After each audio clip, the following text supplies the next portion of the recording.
Hello and welcome to another episode of Soul Nectar Show, that show where we talk about all things essence, where we gather around the campfire and we share our stories of connection to that which is bigger than us, to the big mystery beyond the veil. And we take those first steps into what becomes a lifelong journey of walking the red road. Hopefully, you're all invited to come along.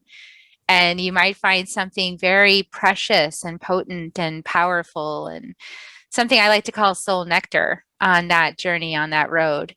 I'm your host, Carrie Hummingbird, and I love having these conversations every week and bringing in my friends and guests who can shed some light on aspects of this journey.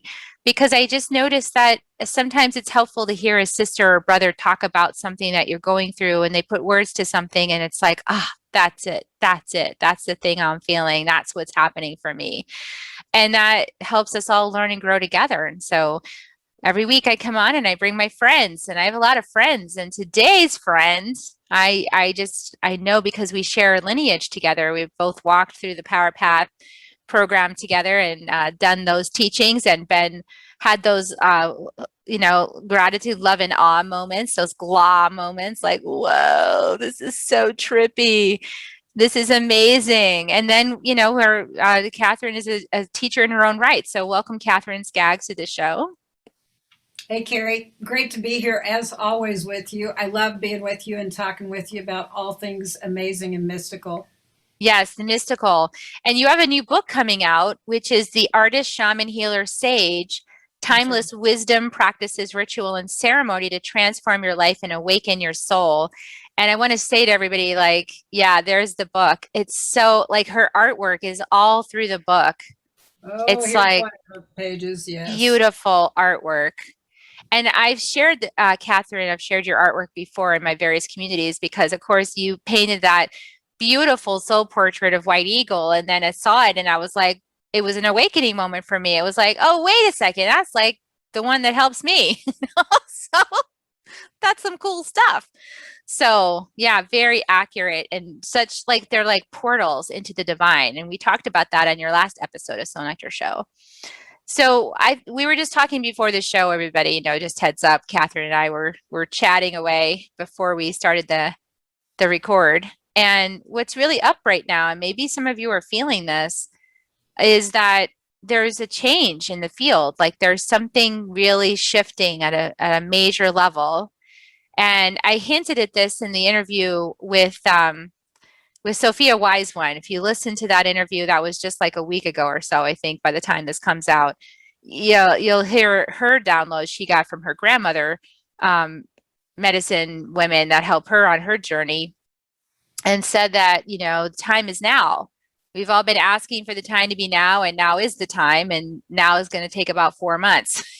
you know, so we're kind of in the middle of that. We're in the middle of that transition. And it could be the rest of this year, it could be another 5 years, who knows? Time is so relative. But tell us more about this experience that you, from your perspective, Catherine, because I know we were talking about it before we got on, and I'd love to hear what's been happening for you and what you make of it. Well, we're in the end times as Christianity taught, and in Hinduism they call it the Kali Yuga, and the Hopi, the Navajo, the Aztecs, many others have talked about this being the ending of the fourth world, moving into the fifth. And it's like, well, what the heck does that mean to me? And right now, what it means is astrologically, we're in a huge cycle. It's like we're graduating from one place and moving to another. Particularly as I've studied most of my life, for the last 40 years anyway, spiritually trying to wake up to be conscious that I'm a soul on this human life, in this human life, is that we go through cycles, and spiritually, collectively on this planet right now, humanity is in this huge cycle for growing up, moving from as a species, not necessarily, I mean, there's many individuals, very old souls here, there's a lot of baby souls and all the in between, but collectively we're getting an opportunity as we're being infused with high frequency energy. Imagine as all the planets move every year around the sun, there's always different configurations. Some of you may follow astrological teachings, but these configurations have been calling in and realigning the divine feminine to us that we've been working with. coming home to a more compassionate, heart-centered way and healing that out of balance patriarchal masculine energy that's about production. We got to come back to our intuition. So that's a piece of the cycle, that we're reclaiming our heart spaces, not just our mentality about how we do life.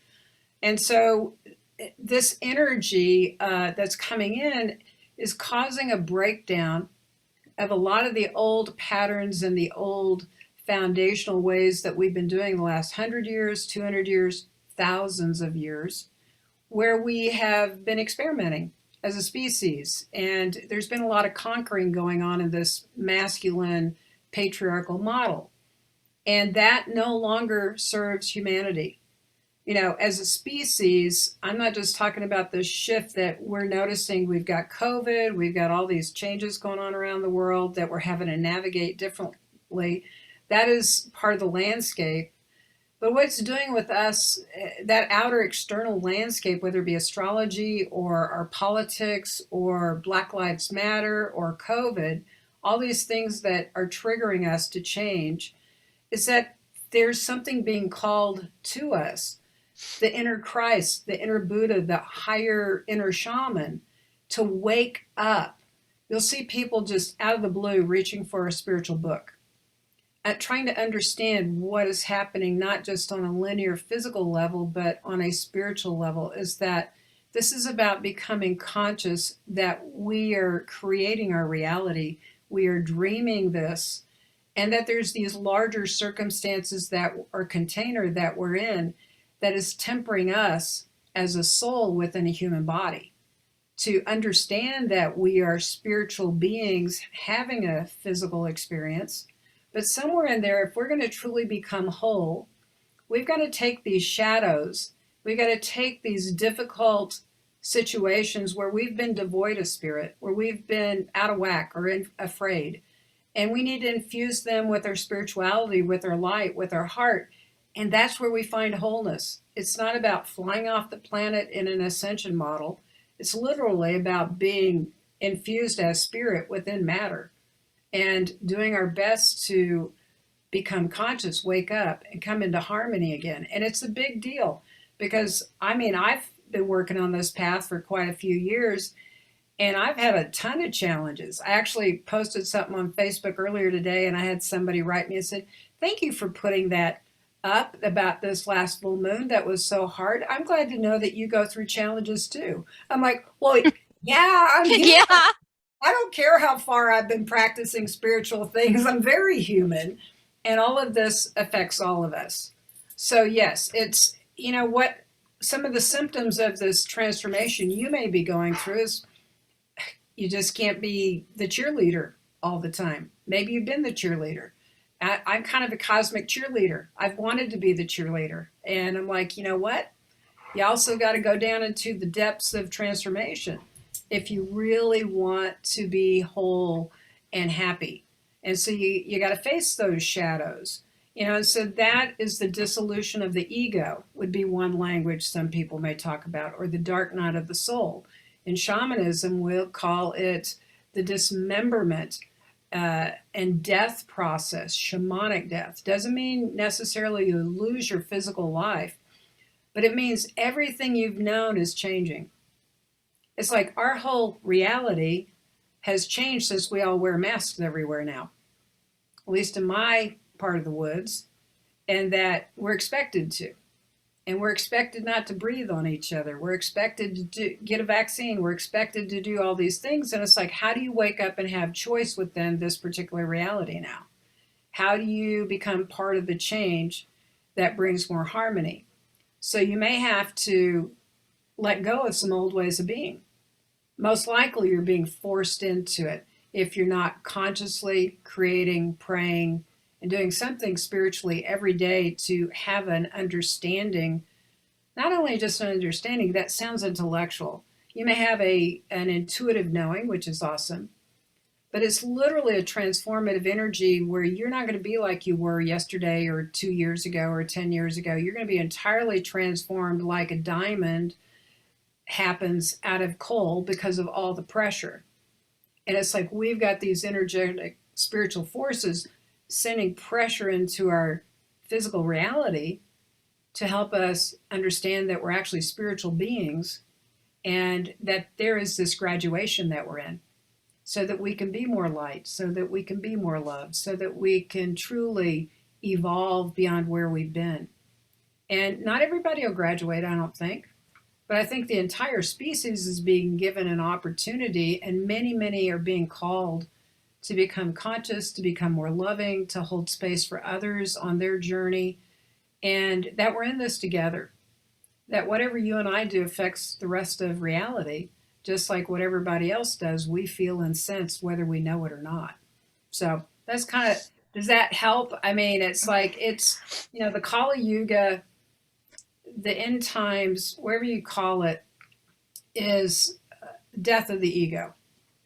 And there's many symbols throughout time. One of the goddesses I painted is Kali, who's this great goddess who's in our tarot deck, the mythical goddess tarot that I helped paint, or I painted.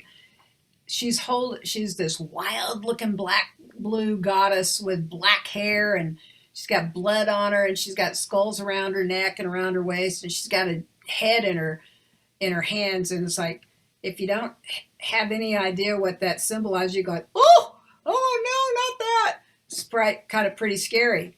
And it's like, actually, she's a very cool protector, and all of her devotees understand that she is purity, that she's there to help us purify our egoic ways, to purify our lower nature, to purify that part of us that's a jerk, to purify the part of us that's not heart-centered, that's fear-based. And so she comes in and helps to clean away or die that egoic structure that is born of the lower senses. It's really not very enlightened. It's greed, it's fear, it's anger, it's all these emotional and mental expressions that cause harm ultimately to ourselves and to the world around us. So this deity is this powerful, beautiful goddess, actually, who's purity, because she's helping us come home to the purity within ourselves.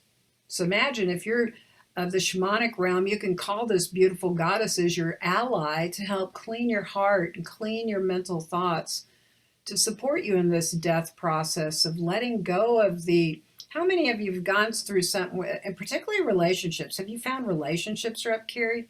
Oh yeah, we're in the new territory with relationships. The sorting hat's going on. People have been in your tribe forever, and all of a sudden they're not.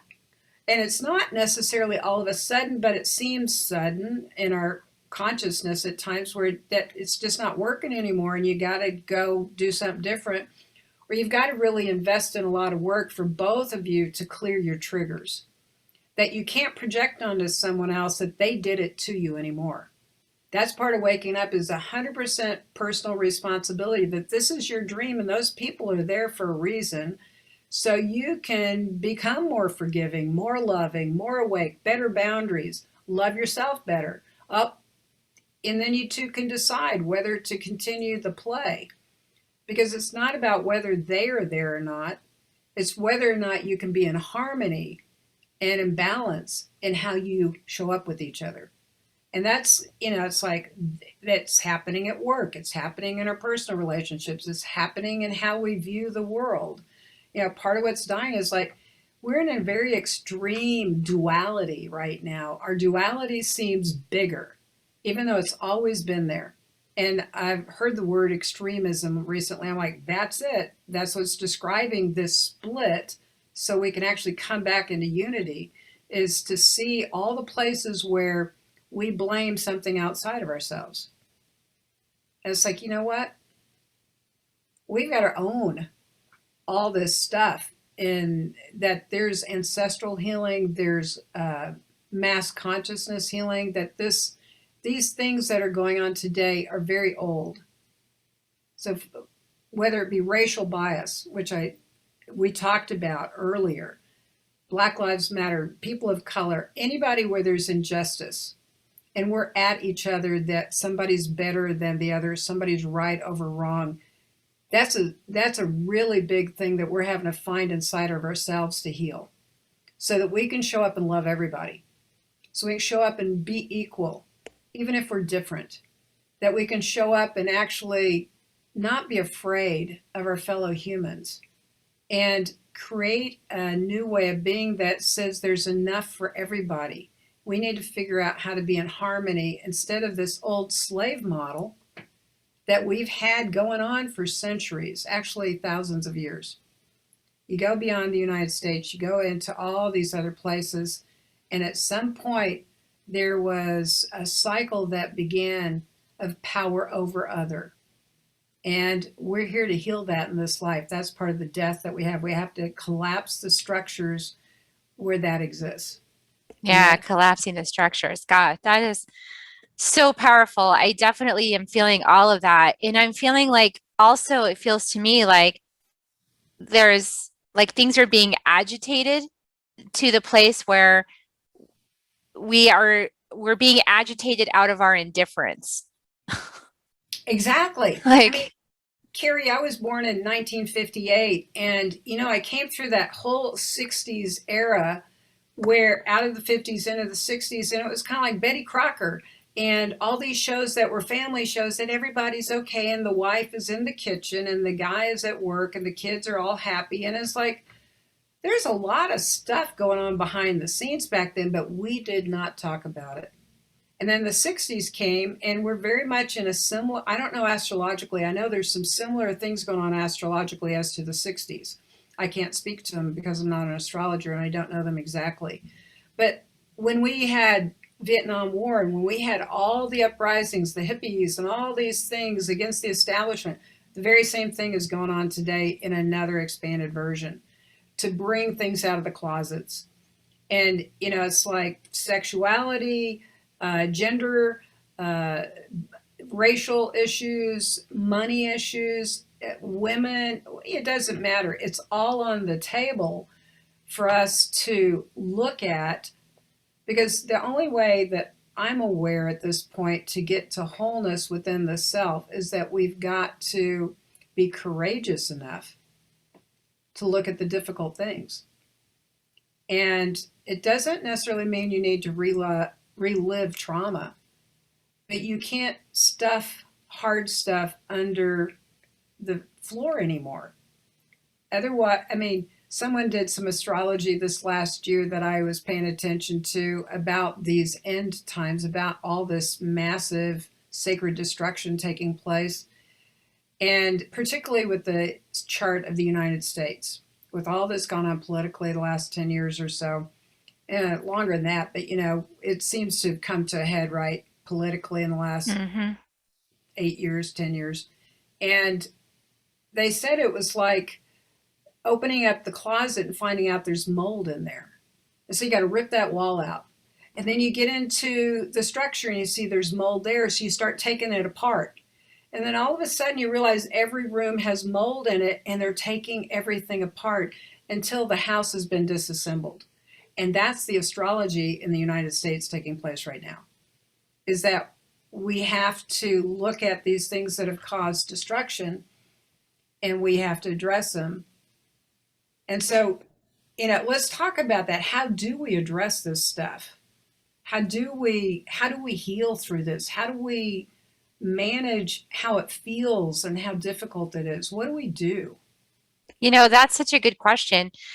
I was realizing along the way, as I was exploring these concepts myself and seeing like what's going on, is that, the United States was founded on this idea that was actually Algonquin, right? So they're like, oh, I like that. That sounds good. I'm going to apply that to myself, but I'm not going to apply that to anybody else, right? So it was like this half-hearted or like segmented little decision.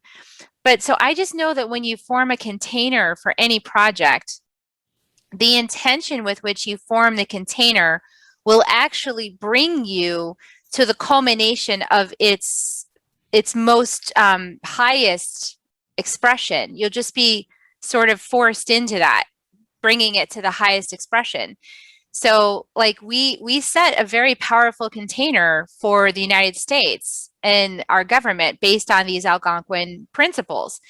And we are now being called to task to actually raise it up to the place where it actually is doing what we said we wanted. Yeah, because as Yeah, you mentioned that, what it makes me think of is this powerful container with those ideals and principles that are absolutely divine, right? But we had the greed and the slave model. yeah, Black people weren't equal, women weren't equal. Native Americans were completely devastated by the white man. And so we have this crazy, wonderful ideal, and then we are not in integrity with how, the greed model, when you say it's all about me, but I'm not going to share it with you, no reciprocity. It's like, exactly. without reciprocity, we cannot be in balance. And love is fierce. So, you know, love does not abide that. Like Yep. if you set that high ideal and you don't, and you're going to be propelled to make it so eventually through your ability, but you're going to be, and that's really, I think, what we're facing now is that we set that ideal and we didn't follow through on it. And so we've been asked to follow through piece by piece by piece by piece by piece.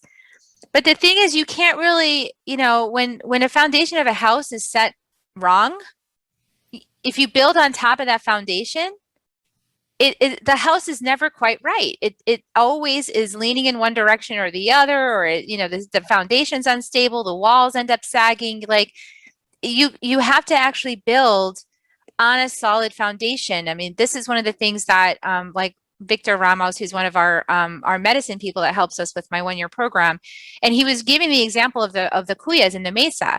He's like, first we start with this kuya, and that has to be very strong and solid first. You work on that one and you get that solid.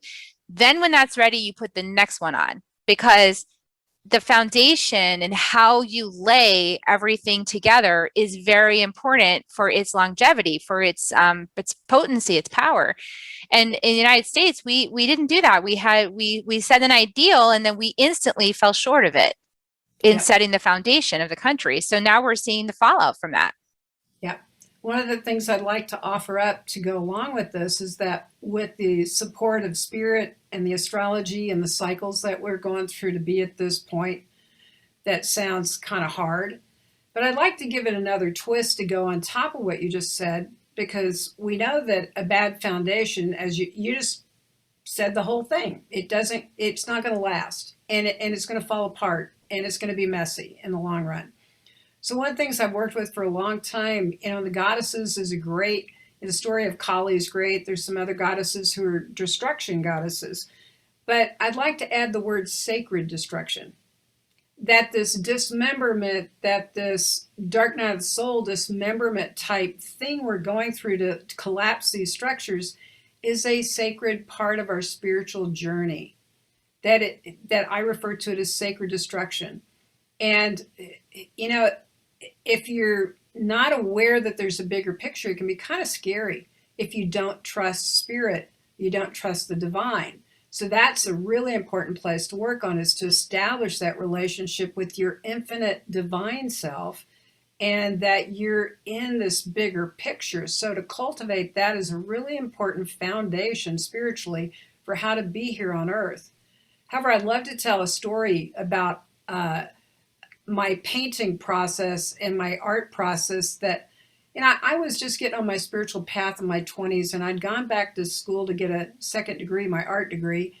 And I was in Kansas City, and there was this great teacher named Wilbur Newall. Wherever you are, Wilbur, hello, thank you for being an amazing artist. He was very saison-like. He's my drawing teacher and a painting teacher during the time I was there. And I had just huge respect for him, but he was very well known when you're doing a drawing or you're doing a painting to come and look over your shoulder and kind of like beam in to see if he can see what you're looking at. And then he would take his pencil or his paintbrush, depending on what you were working on, and he would go start correcting. He would like say, no, that's a little further down, or all that. So one day he comes in and he looks over my shoulder when I'm doing this still life painting. And I'd like to say that I've been working on it 100 hours plus at this point.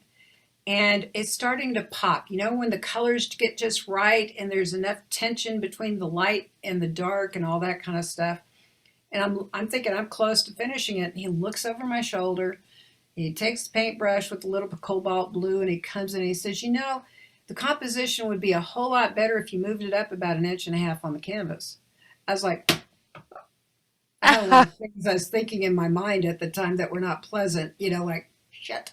And so I knew he was right, but I thought, oh, the effort of doing this and the focus I Mm. need to have. And I'm like, I relinquished. I was in class, had to go for it. So I went back into that painting, and sure enough, I moved that whole thing up and basically repainted the whole thing practically. And it was a beautiful piece, and I knew that he was right. So fast forward many, many years later, I'm painting goddesses, and I hadn't painted in 5 years. And I started painting again, and all these goddesses are coming out of me. And I've got a 3 foot by 4 foot canvas I've started with this beautiful goddess on it. And I painted it actually part of it live at a store opening. I had a metaphysical store open during that time. And she was beautiful.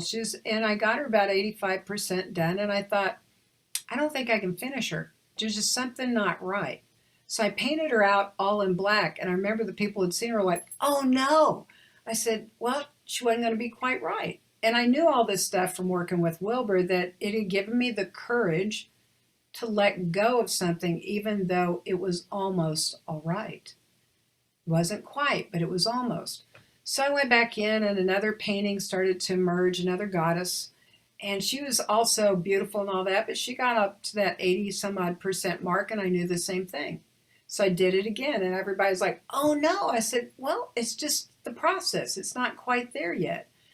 Then I turned the canvas on its side and I put gesso on it. And I thought, I have no idea what's going to happen on this canvas. And I left it. So I was teaching an intuitive painting class and trying to loosen up my style a little more abstract with the way things came on. And one of my students saw a piece that I'd just done with a Buddha in it.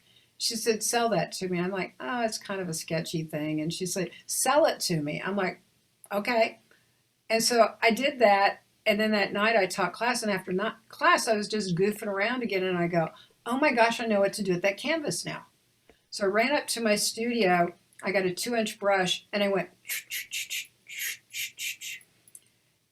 and because of all the texture and all that I'd put into it up to that place, it took me hardly anything to finish the most beautiful painting ever that was textures of Kuan Yin.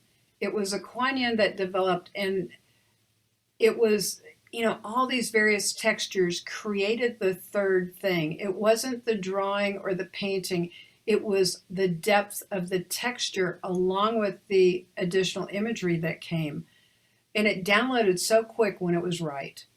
And I think this is something we all have to work on, is that even when you create something and it destroy it, whether it be a relationship, a job, or a painting, or a garden, or whatever, is that there's always this creative energy there to have a higher form develop, to have a more whole, beautiful form come through you. And this is great to talk about because these energies have been challenging for me too, as many of us. It's like, oh yeah, I just need to trust that when the time's right, the perfect download hits. And it's not that you go to sleep and forget about it. It's like you're in constant prayer with, I do my best to be in constant prayer with the divine, even when I don't feel like I'm doing a great job. And that I will get my answer and I'll get the support I need in the process. And I think that's all of us, especially those waking up. It's like it's okay. The divine will come through you into another beautiful expression as you ask and are willing to go for it. It requires some courage. Oh gosh, yeah. Thank you for that. It's a beautiful metaphor. I love that visual of the painting. I'm an artist too, so I love this. I need to get back to my art. But I love that that idea of like and even that the two other goddesses needed to be present on the canvas in order for Kuan Yin to be complete. It's like that, even that, like those other energetics were present, helping her to like really shine. So I love that whole idea too. And, it just gives me, that gives me a better perspective on how our country in the United States, all of these experiences, we set the frequency. Often what happens in a personal journey is that we'll set an intention, right? We'll set an intention for something that we desire to come forward. And then immediately everything that's in the way of that intention shows up glaringly in our faces, right? And we can either ignore it and push it away, or we can handle it. And if we handle it, something beautiful and richer comes forward. And if we push it away, it comes back louder. It comes back more intense. So this is the same, we're at a collective level with this container that we set, and it just has taken generations and generations and generations to really come to the place where it's like we have to get our heads out of the sand, and we have to admit that we made some errors with how we started this whole experience. And as a result of that, we have a lot of context now and a lot of understanding about why it is important that we actually should have started the container, or what would have happened if we started the container with the actual principles in mind and with the integrity to uphold them. I think we all understand now why that's so important. Absolutely.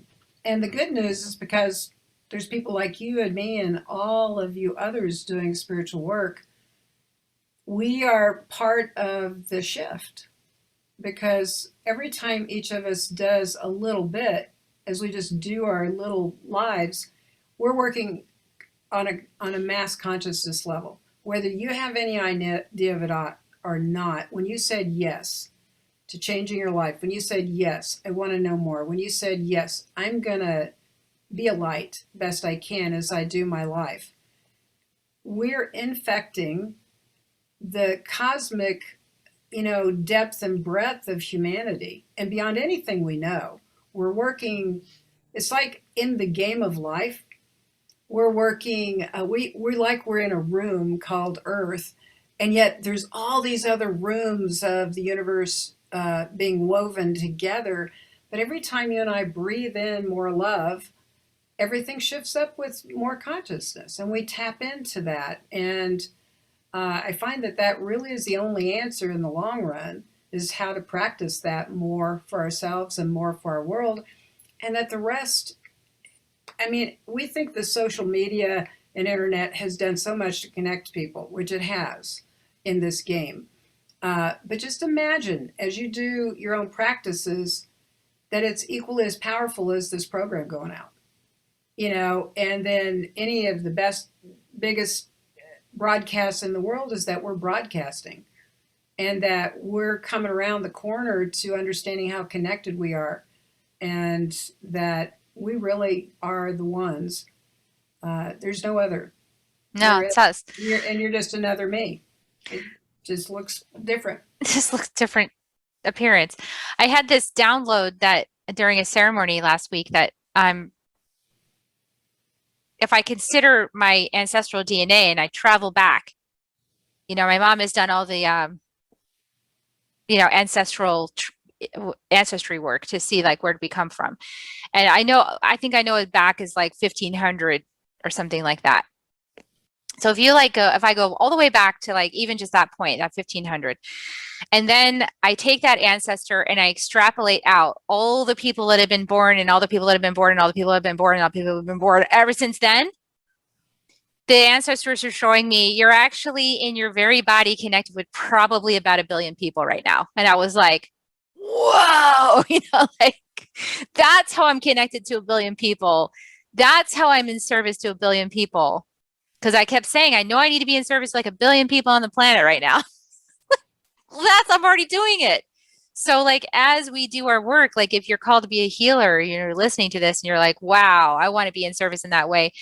And yeah, so like every bit of work that we do on ourselves, it's not just, it's like 7 generations forward and back, but it's also all of humanity, because we're all connected to the whole planet. Actually, we're connected to everything that is in this whole space. And so as our concept of ourselves grows, as we realize how connected we are, like I was walking through the forest yesterday and I was actually like in this weird new space of feeling all the trees and feeling connected, like really connected, like viscerally inside my body, and feeling the churning of life, like life is churning and moving. And I was feeling that inside me. And I was like, wow, this is a whole nother level. So these realizations, we actually can realize then, get beyond our limited perspectives and realize it's not just me sitting in a room doing a ceremony, working on one piece of my personal struggle. It's actually me working on a collective paradigm that probably a billion or more people face, and I'm connected to them in my body. And so as I work on that thing, I'm lightening their load a little bit. I'm helping them out. I'm not doing the work for them, but I'm giving like the like, oh, here's a cheat sheet for how you work through that one, or here's this one. And as we lift the collective, it's easier for people to claim it who maybe haven't opened their spirituality yet. Maybe they can claim it now because things have lightened up. When it's exponential with so many of us doing the work. When Jesus walked the earth, or Buddha, particularly I think of Jesus, is like that was a time when we had one enlightened being that we were aware of that was working at these high dimensional levels. And the initiations could be pretty instantaneous if you were desireful and within his orb. Now, how far that goes out, I don't know. I know it goes out as far as you can imagine, because as I was taught, 90% of our DNA is spiritual and 10% is physical. So imagine, Carrie, you doing a billion people through your physical DNA. Imagine what you're touching through your quantum field. Yeah. It's all like big. So now it's like so many of us, there's a collective presence of light workers and people doing personal work that and becoming teachers and healers, that there's a whole nother level going on here about the exponential pop that can happen. And one story I'd love to tell, if it's okay, is the story of Jesus. I grew up Christian and I loved Jesus. I didn't like some of the rhetoric of the religion I grew up, but I loved Jesus. I always did. And so his teachings were always love to me. And I remember a story of him walking through a crowd, and he was enlightened. He was luminous. And this woman wanted to have a healing with him, but she couldn't get an audience for whatever reason. But her hope and her desire was so strong that when he passed her, she touched his robe and she had a miraculous healing. Now, one of the things about healing is not just us doing it to somebody, because we can't, I don't believe you can actually heal someone. I think you can create the energetic container that when someone's ready, they'll receive it. Mm-hmm. When someone says yes, one of the questions I ask my clients is, are you ready to heal whatever you've come for? Are you really ready? And if they say yes, then it makes it a lot easier for them to let it in, because they're like, yes. And so this woman was at that place, and Jesus didn't do anything to her. He became enlightened. And so his field was powerful. And because she reached out to receive it, she got it. And so collectively, there's a lot of people beginning to be curious about what it's like to be whole again, regardless whether they call it enlightenment or just, I just want to be happy, I need to do something different. Is that's the magic that's causing this to go like really fire, bigger than anything we can imagine.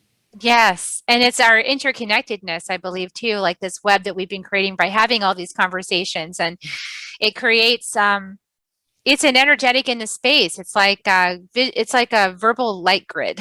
I don't know.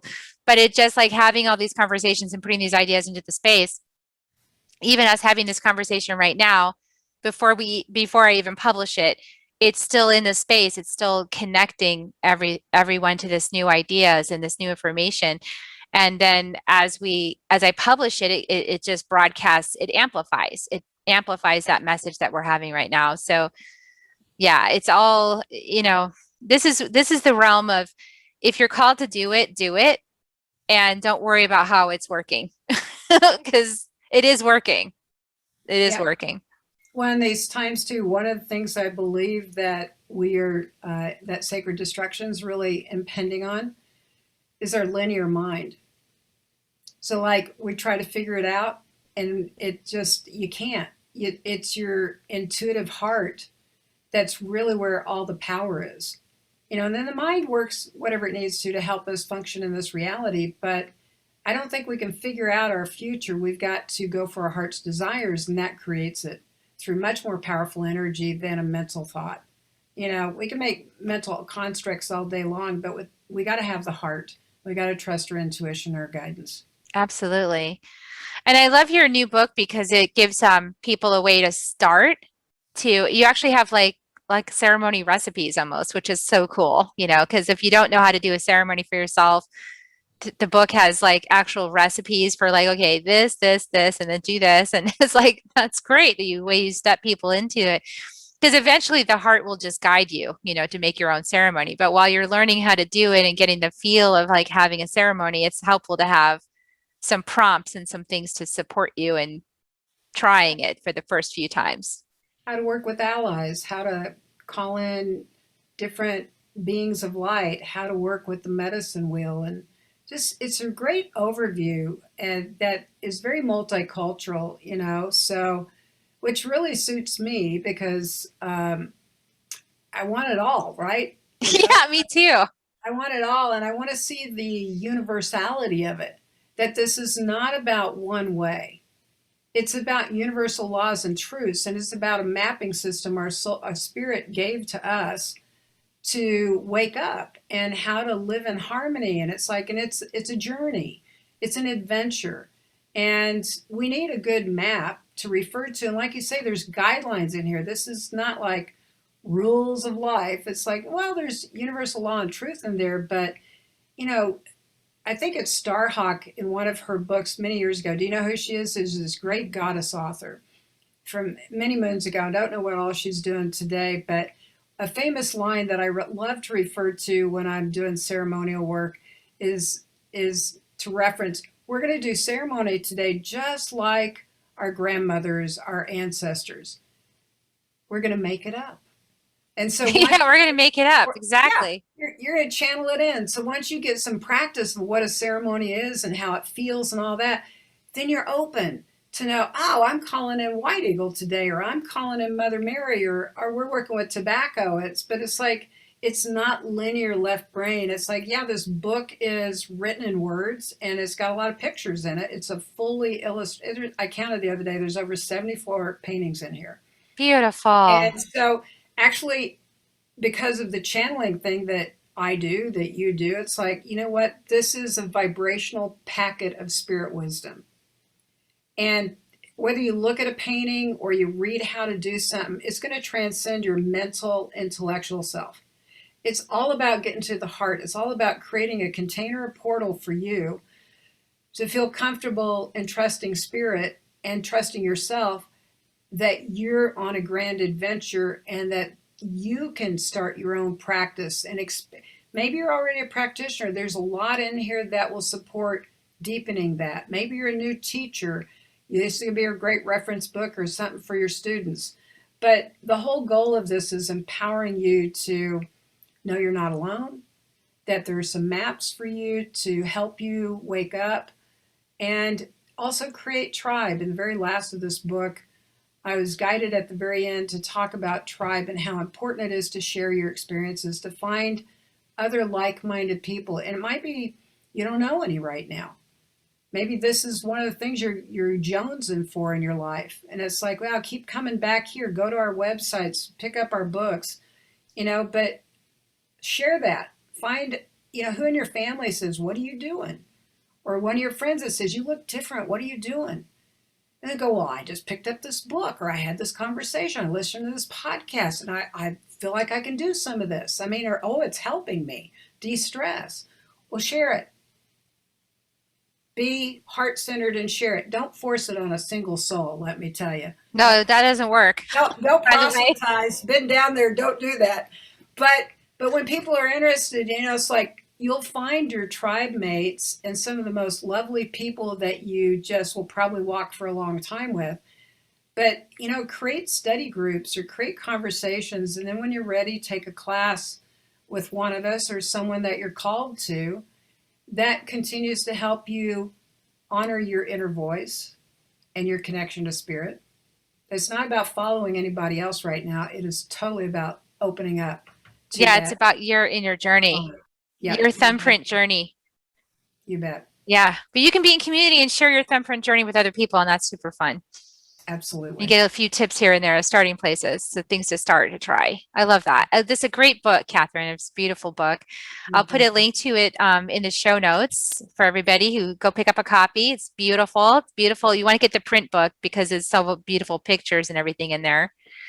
And I will just encourage everybody to share this out, as Katherine was saying. You know, definitely give us a rating on iTunes. Those ratings really support the podcast in elevating its reach.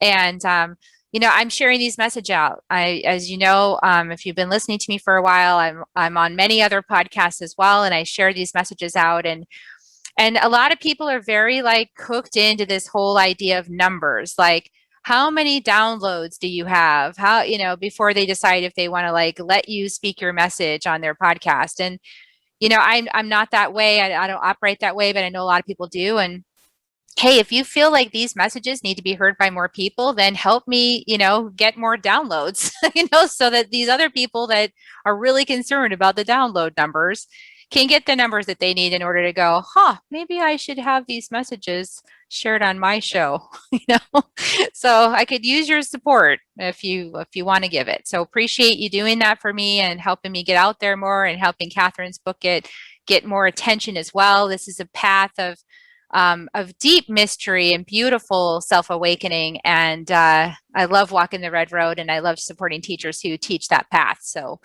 definitely share it out. Thank you, Katherine, for being on the show. Appreciate you being here. And thank you. We're going to give kisses now. You want to help me give kisses to everybody? Love you guys so much. I hope you enjoyed this episode with Katherine. And we'll see you next time on Soul Nectar Show. Bye for now. Thank you, Gary. Thank you.